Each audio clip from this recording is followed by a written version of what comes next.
नमस्कार, स्वागत है आपका। मैं हूं आपके साथ सुमित झा। कोरोना संकट के बीच अब बिहार में चुनावी तैयारी की शुरुआत हो गई है। बयानबाजी के बीच अब नेता रणनीति बनाने में भी जुट गए हैं। सत्ताधारी दल जेडीयू भी चुनावी तैयारी में है। कल सीएम नीतीश कुमार ने इसी कड़ी में जेडीयू के शीर्ष नेताओं के साथ बैठक की। बैठक में सांसद ललन सिंह, आरसीपी सिंह, मंत्री अशोक चौधरी और संजय कुमार झा मौजूद रहे। कल देर शाम घंटों की बैठक में चुनावी रणनीति बनी। बताया जा रहा है कि इस दौरान विधानसभा चुनाव के साथ साथ विधान परिषद की सीटों पर उम्मीदवारी पर भी चर्चा हुई। बता दें कि मुख्यमंत्री नीतीश कुमार 7 जून से लगातार 6 दिनों तक सभी 38 जिलों के जेडीयू नेताओं के साथ वीडियो कॉन्फ्रेंसिंग के जरिए संवाद करने वाले हैं। तो चुनावी मोड में भी अब जेडीयू नजर आ रहा है। मुख्यमंत्री नीतीश कुमार अब बतौर पार्टी अध्यक्ष के तौर पर भी रणनीति बनाने में जुट गए हैं। आनंद अमृतराज हमारे साथ जुड़े हुए हैं पटना से। सीधे रुख करते हैं। आनंद, एक तरफ कोरोना से बचने की तैयारी भी सरकार के तौर पर आप हैं, आपकी जिम्मेदारी है, और दूसरी तरफ पार्टी अध्यक्ष चूंकि खुद नीतीश कुमार हैं, इस लिहाज से पार्टी नेताओं कार्यकर्ताओं में जान भी फूंकना है आने वाले चुनाव को लेकर। स्ट्रैटेजी क्या है, रणनीति क्या है, अहम मुद्दे क्या है, क्योंकि कोरोना के बाद से बदले परिस्थितियों में चुनाव होंगे।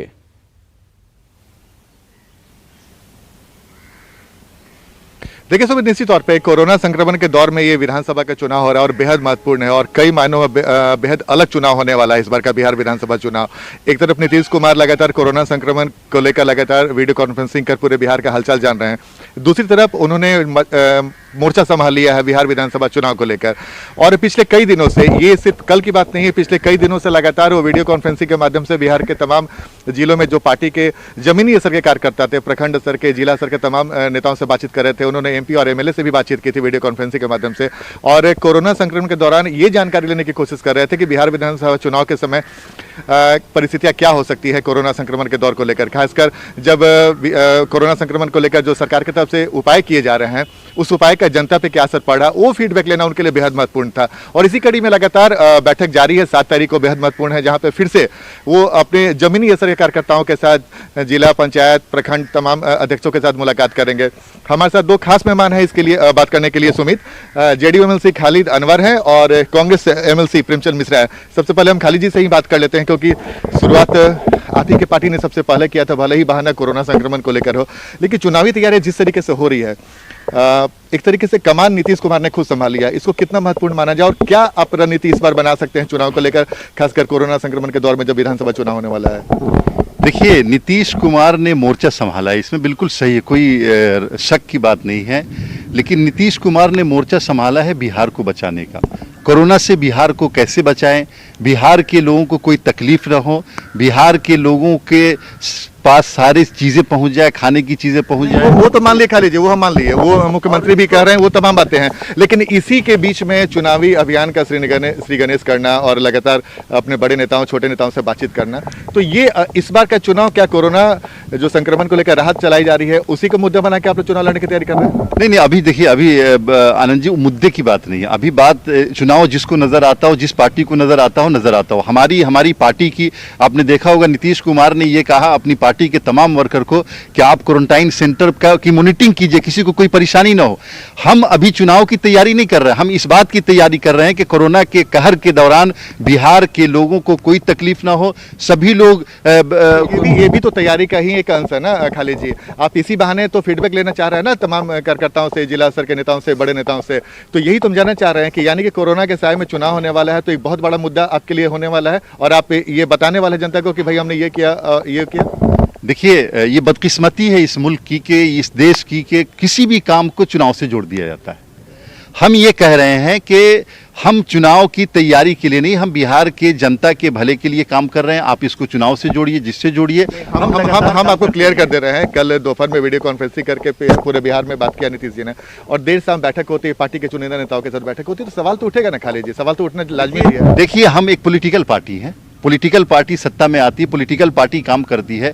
अगर आप हमारे हर काम को चुनाव से जोड़ करके देखेंगे तो ये ठीक नहीं है। देखना चाहिए, आपको देखना चाहिए, लेकिन हमारी मंशा क्या है इसको भी देखना चाहिए। आनंद क्या है? प्रेमचंद मिश्रा जी हैं। प्रेमचंद मिश्रा जी, आप बिल्कुल आप मानते हैं कि चुनावी तैयारी जेडीयू की तरफ से शुरू हो गई है और आप लोग की तरफ से बहुत ज्यादा हलचल देखने को नहीं मिल रहा है?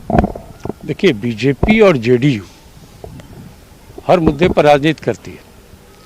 उनकी प्रायोरिटी बिहार के जनता को कैसे हम कोरोना संक्रमण से बचाएं, या जो लाखों की संख्या में प्रवासी मजदूर बिहार लौटे हैं, या वो जो हजारों की संख्या में छात्र लौटे हैं बाहर से, उनके लिए रोजी रोटी का व्यवस्था क्या हो, उन्हें क्या सुविधा हम दें, जो ज़रूरतमंद है उन्हें कैसे हेल्प पहुंचाएं, और उन छात्रों की पढ़ाई आगे कैसे हो, ये प्रायोरिटी इनकी नहीं है। वो तो कर रहे हैं ना, सरकार की तरफ दावा तो किया जा रहा है ना कि रोजगार सृजन किया जा रहा है, कई सारे नए इंडस्ट्री को बढ़ावा देने की बात हो रही है, वो तो बात हो रही है। अब जब 15 साल में आप कुछ नहीं किए, कोई इंडस्ट्री नहीं लाए, कोई इन्वेस्टर को बिहार नहीं ला पाए, तो अब 2-3 महीने में कहाँ से आप इन्वेस्टर ले आएंगे और इंडस्ट्री खड़ा कर देंगे, रोजगार दे देंगे? प्रेमचंद जी, कोरोना भी तो अभी आया है ना, आपके इसके पहले तो कभी इंडस्ट्री की बात आप लोगों ने नहीं उठाई थी, कभी रोजगार की बात नहीं उठाई थी, एकाएक अब जब कोरोना में सरकार कर रहे हैं तो फिर आप सवाल उठा रहे हैं। हमारा सवाल बिल्कुल बेसिक पॉइंट पर है कि जो सरकार 15 साल में पलायन को नहीं रोक सकी, अगर हमारे लोगों को बिहार में रोजी रोटी का इंतजाम होता तो ये लोग बाहर क्यों जाते? पलायन का मुद्दा पहले क्यों नहीं उठाया आपने? आप तो यहाँ पे बिहार के सियासत में जाति की राजनीति हो जाती है,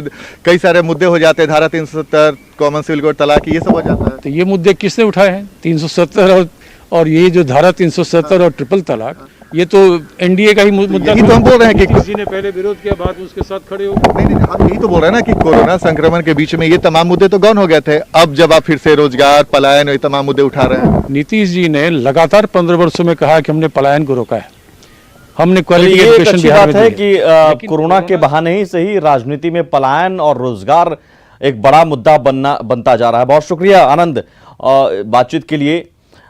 जरूरी यह है कि इस मुद्दे को चुनाव के वक्त भी उठाया जाए, जनता भी इस मुद्दे पर सवाल पूछे। रोजगार और पलायन एक ऐसा मुद्दा है जो अगर बिहार की सियासत में छाया रहा तो कुछ सुधार हो सकता है। इधर पटना में आरजेडी नेताओं की बैठक भी चल रही है। राबड़ी आवास पर बैठक हो रही है। प्रखंड और बूथ लेवल कमेटी के नेता शामिल हैं। तेजस्वी और जगदानंद सिंह भी बैठक में मौजूद हैं। विधानसभा चुनाव की तैयारियों पर यहां भी चर्चा हो रही है। तो एक तरफ जेडीयू की ओर से रणनीति बनाई जा रही है। नीतीश कुमार खुद वीडियो कॉन्फ्रेंसिंग से सभी नेताओं से, हर जिले के कार्यकर्ताओं से बात कर रहे हैं। और दूसरी तरफ अब आरजेडी भी तैयारी में जुट गई है। अमित हमारे साथ जुड़े हुए हैं। अमित, बैठक कब से शुरू हो चुकी है और कौन कौन लोग मौजूद हैं? क्या स्ट्रेटेजी है? क्या चुनाव एक अहम मुद्दा? देखिए, सबसे महत्वपूर्ण ये है कि उसमें तेजस्वी यादव जो नेता प्रतिपक्ष है और आरजेडी के प्रदेश अध्यक्ष हैं जगदानंद सिंह, ये दोनों बड़े नेता पार्टी के संगठन को लेकर ये बैठे हैं और तमाम और भी उनके साथ नेता है। लेकिन महत्वपूर्ण ये है कि दो बड़े नेता जो लालू प्रसाद यादव, जिन दोनों पर सबसे ज्यादा विश्वास करते हैं, एक उनके बेटे तेजस्वी यादव और दूसरे जगदानंद सिंह, ये लगातार इस कोशिश में है कि जब चुनाव की तारीखें आनी बाकी है तो आप संगठन को पूरी तरीके से मजबूत करें। खासकर बूथ लेवल पर जो आपके जो नेता है, आपके जो पदाधिकारी हैं, उनके मनोरंजन के लिए सारी ये बैठक चल रही है। और खासकर जो प्रखंड लेवल पर, जो यानी कि सबसे ज्यादा जनता से जिनका सीधे सरोकार है, जो वोटर से सीधे सरोकार है, उनको नजदीक जोड़ने के लिए अपने संगठन को मजबूत करने की कोशिश की जा रही है। और साथ में जिस तरीके से अब बात डिजिटलाइजेशन की बात की जा रही है, तो डिजिटली किस तरीके से आप मजबूत हो, बाकी जो बड़ी पार्टियां हैं, चाहे वो बीजेपी हो, आप कांग्रेस हो, उसके समक्ष आप किस तरीके से अपने आप को मजबूत करेंगे, तो बेहद अहम है। क्योंकि दो बड़े नेता अगर बैठे हैं और इस विषय पर बातचीत चल रही है कि किस तरीके से बूथ लेवल पर मजबूत किया जाए, साथ में उनको इस बात के लिए ट्रेन किया जाए अपने पदाधिकारियों को, किस तरीके से आप डिजिटली लोगों को कन्विंस कर सके, अपने वोटर्स तक पहुंच सके, इस पर भी चर्चा हो रही है। तो बेहद अहम माना जा सकता है इस बात को लेकर, क्योंकि संगठन चुनाव को लेकर रघुवंश प्रसाद सिंह ने अपनी शिकायत दर्ज कराई थी कि बूथ लेवल और जो प्रखंड लेवल पर जो संगठन में विस्तार होने चाहिए थे, उसमें कमी आ रही। इस बात की चर्चा सुबह पहले भी हम लोग कर चुके हैं कि इस पर उन्होंने शिकायत भी की थी लालू प्रसाद यादव को पत्र लिखकर। तो उसी के मद्देनजर जो है रघुवंश प्रसाद सिंह की शिकायत पर फिर से एक बार बैठक हो रही है और तेजस्वी यादव और रघुवंश जगदानंद सिंह इस पर निष्कर्ष निकालने में लगे हैं कि किस तरीके से बूथ लेवल पर और मजबूती प्रदान की जाए। और ठीक है अमित, बहुत शुक्रिया जानकारी के लिए। तो आप नजर बनाए रखिए, आरजेडी भी तैयारी में जुट गया है। आरजेडी की ओर से भी बैठक चल रही है। आगे बढ़ते हैं। अब तक आपने बाहर के राज्यों से लौट रहे श्रमिकों का रेलवे स्टेशन पर उतरते ही फूलों और तालियों से स्वागत देखा होगा, लेकिन कटिहार में केरल से स्पेशल ट्रेन से पहुंचे श्रमिकों का स्वागत लाठी से हुआ। जी हां, तस्वीरें देखिए, किस कदर श्रमिकों पर पुलिस लाठियां बरसा रही है। सड़क पर श्रमिक इधर-उधर भाग रहे हैं और पुलिस लाठी लेकर पीछे पीछे दौड़ रही है। और देखिए, कई श्रमिक तो लाठी की मार खाकर जमीन पर बेसुध होकर भी गिर पड़े। श्रमिकों के लाठी से स्वागत के पीछे की वजह भी जान लीजिए। दरअसल कटिहार रेलवे स्टेशन पर उतरने के बाद श्रमिकों को अन्य जिलों में भेजने के लिए बस की व्यवस्था नहीं की गई थी, जिस पर श्रमिकों ने हंगामा शुरू कर दिया। हंगामे को देखकर पुलिस ने भीड़ को नियंत्रण में लाने के लिए लाठीचार्ज किया। हालांकि हंगामे और लाठीचार्ज का असर यह हुआ कि मौके पर प्रशासन के वरीय अधिकारी पहुंचे और श्रमिकों को बस उपलब्ध कराने का आश्वासन दिया।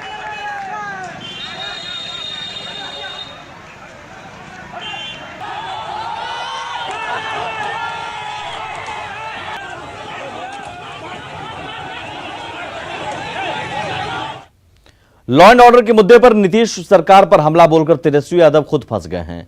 तेजस्वी यादव ने कुछ दिनों पहले बीजेपी नेता कृष्णा शाही की हत्या को लेकर सवाल उठाए थे और उनकी पत्नी को न्याय दिलाने की मांग की थी।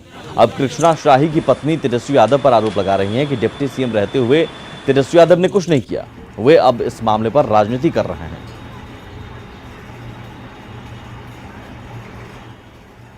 उस समय बाद में भी आप कभी मेरे पास आने के या मेरा दुख जानने के लिए आपने या इस केस के संबंधित किसी प्रकार का उद्भेदन करने की उस समय ज़रूरत नहीं समझा आपने। 3 साल के बाद आपको इसकी दर्द क्यों शुरू हुआ? इलेक्शन से मात्र 2 महीना पहले आपको ये दर्द शुरू होता है कि नहीं, भूमिहार के लिए मुझे खड़ा होना है और कृष्णा शाही के केस का उद्भेदन होना चाहिए। 3 साल आपने क्या किया? मैं आपकी बात करती हूँ। अनलॉक 1 में सतर्क रहने और भीड़ नहीं लगाने की सख्त हिदायतों के बावजूद लोग बाज नहीं आ रहे। गया के प्रधान डाकघर में जनधन का खाता खुलवाने के लिए लोगों की भारी भीड़ जुट रही है। डाकघर की तरफ से सोशल डिस्टेंसिंग का पालन कराने के लिए कोई खास इंतजाम तक नहीं किया गया। संवाददाता अरुण चौरसिया ने डाकघर का जायजा लिया। लॉकडाउन 5 में भी छूट दी गई है, लेकिन सतर्क रहने के लिए कहा गया है, लेकिन ये सतर्कता आपको प्रधान डाकघर में नहीं दिख रही है। आप देख सकते हैं कि लंबी लाइनें हैं और विशेषकर महिलाओं की लाइनें हैं जो खाता खुलवाने के लिए यहाँ आई हुई हैं। ये जो डाकघर में भीड़ है उस समय से शुरू हुई है जब जनधन अकाउंट में सरकार द्वारा राशि दी गई है और जिनका खाता नहीं खुला हुआ था वो यहाँ खाता खुलवाने आ रहे हैं। इसमें कई तरह की परेशानी भी हो रही है, तो यहाँ जो सोशल डिस्टेंसिंग है उसका पालन नहीं के बराबर हो रहा है। अच्छा ये बताइए, आप यहाँ आए हैं, इतनी भीड़ क्यों दिख रही है? ये देखिए, जिसका खाता खुला हुआ नहीं था उसी के लिए खुल रहा है। ये पहले जिसका खुल गया उसको मिल रहा है, जिसको नहीं है तो उसको नहीं मिल पा रहा है। तो यहाँ ध्यान कुछ रखा जा रहा है, ये सही है? नहीं, तो ये तो ध्यान सही रखा जा रहा है। इस वजह से गरीब को मिल जाता है, तो इससे बड़ा क्या और क्या चीज़ होता है। हाँ, सोशल डिस्टेंसिंग नहीं है। हाँ, सोचल नहीं है, सही बात है। हाँ, तो ये भीड़ है और यहाँ प्रबंधन जो है उसके द्वारा भी विशेष इंतजाम नहीं किया गया है। यही वजह है कि यहाँ लंबी कतारें महिलाओं की दिख रही है। सहयोगी विपिन के साथ अरुण चौरसिया, न्यूज़ 18 गया।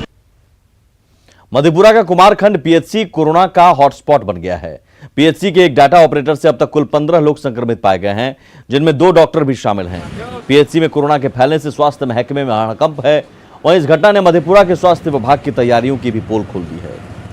उनके जो रिलेशन में लोग थे, हमारे एक स्टाफ जिनको पॉजिटिव निकल गया था, जो कुमारखंड में ऑपरेटर थे, उनके संपर्क में हमारे जो स्वास्थ्य कर्मी वहाँ रहे कुछ दिन, तो उनमें भी सैंपलिंग कराया गया ताकि जानकारी हो कि उनसे कोई कम्युनिटी कंटेमिनेशन संक्रमण हुआ है कि नहीं। कल उन लोगों का रिपोर्ट आया जिसमें 9 लोगों का नेगेटिव था और 15 लोग उसमें पॉजिटिव पाए गए। बाकी अवेटेड है रिजल्ट। मधेपुरा के जननायक कर्पूरी ठाकुर मेडिकल कॉलेज के नर्सिंग स्टाफ ने काम का बहिष्कार किया है, जिसके कारण इमरजेंसी समेत स्वास्थ्य सुविधाएं प्रभावित हुई हैं। नर्सिंग स्टाफ का कहना है कि बीते 3 महीने से उन्हें वेतन नहीं मिला है, जबकि कोरोना संकट में वे लगातार काम कर रहे हैं। साथ ही इनका आरोप है कि जब अपनी मांगों को लेकर आंदोलन की चेतावनी देते हैं तो प्रबंधन एफआईआर की धमकी देता है। यही है कि हम लोग अपना घर परिवार छोड़ के आए हैं। वैसे में हम लोग को जो यदि सैलरी नहीं दी जाती है, मान लीजिए, तो हम लोग भूखमरी के कगार पे आ जाते हैं और आ चुके हैं। हम लोग किस किस परिस्थिति से गुजर रहे हैं, फिर भी हम लोग अपने कर्तव्य को पूरी निष्ठा से निभा रहे हैं। अनलॉक 1 में दूसरे राज्यों से आने वाले प्रवासी मजदूरों का सिलसिला अब थमने लगा है। इसका असर रेलवे स्टेशन पर भी दिखने लगा है। पहले जहां स्टेशन दूसरे राज्यों से आने वाले मजदूरों से भरा रहता था, तो वहीं अब स्टेशन पर सन्नाटा है। स्टेशन पर मजदूरों का दबाव कम होने के बाद कई बदलाव किए गए हैं, जिसका जायजा लिया न्यूज 18 संवाददाता साकिब कुमार ने। प्रवासी मजदूरों के बिहार आने का सिलसिला अब थमने लगा है। अभी हम दानापुर स्टेशन पर हैं। यहाँ की तस्वीर आप देखिए। कल तक इस स्टेशन पर किस तरह से जो मेडिकल जो एस्टेब्लिशमेंट था वो यहाँ पर किया गया था। कई जगह डॉक्टरों की टीम बैठी हुई थी जो मजदूरों की स्क्रीनिंग कर रही थी, और उसके अलावा जो पुलिस प्रशासन के लोग थे वो यहाँ पर तैनात थे। लेकिन तस्वीर अब देखिए साफ बदल गई है, क्योंकि अब जो है काफ़ी कम संख्या में ट्रेनें बिहार आ रही है प्रवासी मजदूरों को लेकर।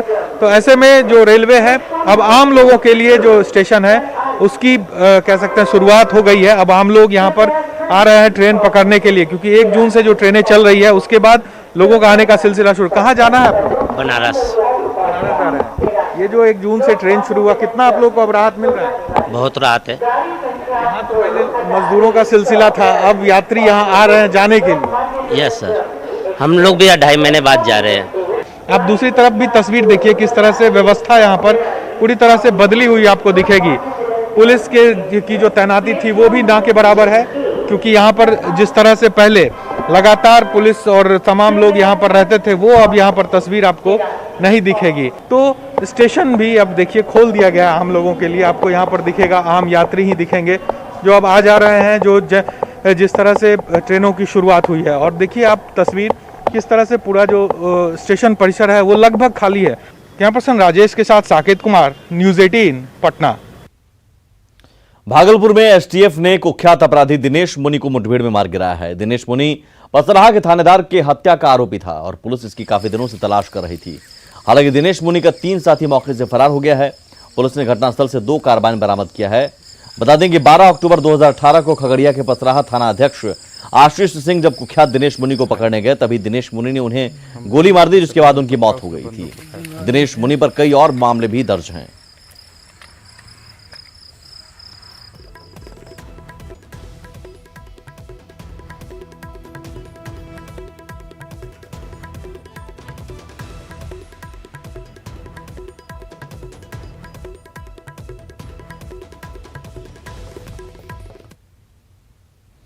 तो भागलपुर के नवगछिया में कुख्यात दिनेश मुनि के एनकाउंटर की पुलिस एसोसिएशन ने सराहना की है और कहा कि इससे अपराधियों के हौसले पस्त होंगे। 100% पुलिस निष्पक्षता के साथ हर काज को करती है। देखने वाले की नजरिया अगर गलत है तो उसका अलग चीज है। मैं स्पष्ट रूप से कहता हूं कि आज के डेट में बिहार पुलिस पर किसी तरह का कोई दबाव नहीं होता है। बिहार पुलिस निष्पक्ष रूप से काज करती है, अपराधी कोई हो।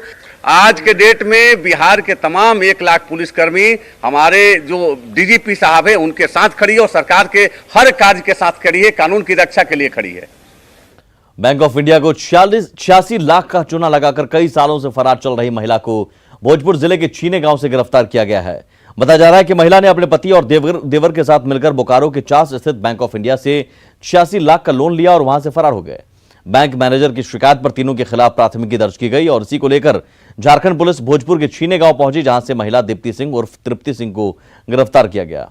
महिला इतनी शातिर है कि आरा सदर अस्पताल में जब पुलिस की टीम उसे मेडिकल को लेकर पहुंची तो उसने यहां से भी भागने का प्रयास किया। हालांकि उसे पुलिस ने पकड़ लिया। फिलहाल दीप्ति उर्फ तृप्ति सिंह के पति और देवर की तलाश जारी है। पटना नगर निगम के कई कारनामे आपने सुने होंगे, लेकिन इस बार पटना नगर निगम ने जो कारनामा किया है उससे हजारों नहीं लाखों लोगों को परेशानी हो रही है। पटना बाईपास की सड़क पर जो घंटों जाम लग रहा है उसके पीछे की असल वजह पटना नगर निगम है। जी हां, पटना नगर निगम ने नालों की सफाई के बाद सारा मलबा सड़क पर ही रख दिया।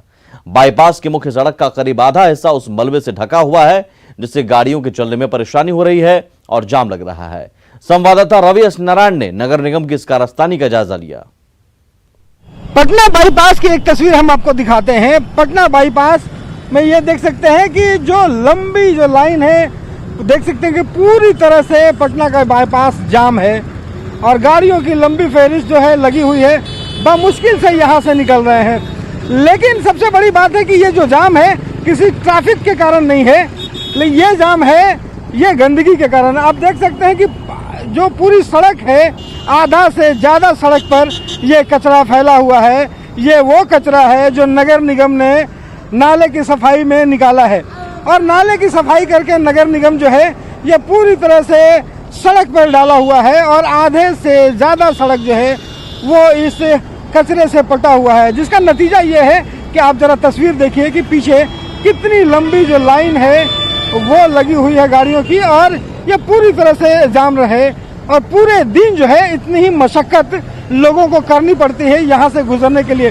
तो ज़रा सोचिए कि नगर निगम सफाई तो जारी रखे हुए है, लेकिन इसे उठाने वाला कोई नहीं है, इसे ले जाने वाला कोई नहीं है, और पूरी सड़क जो है इसके से पटा हुआ है।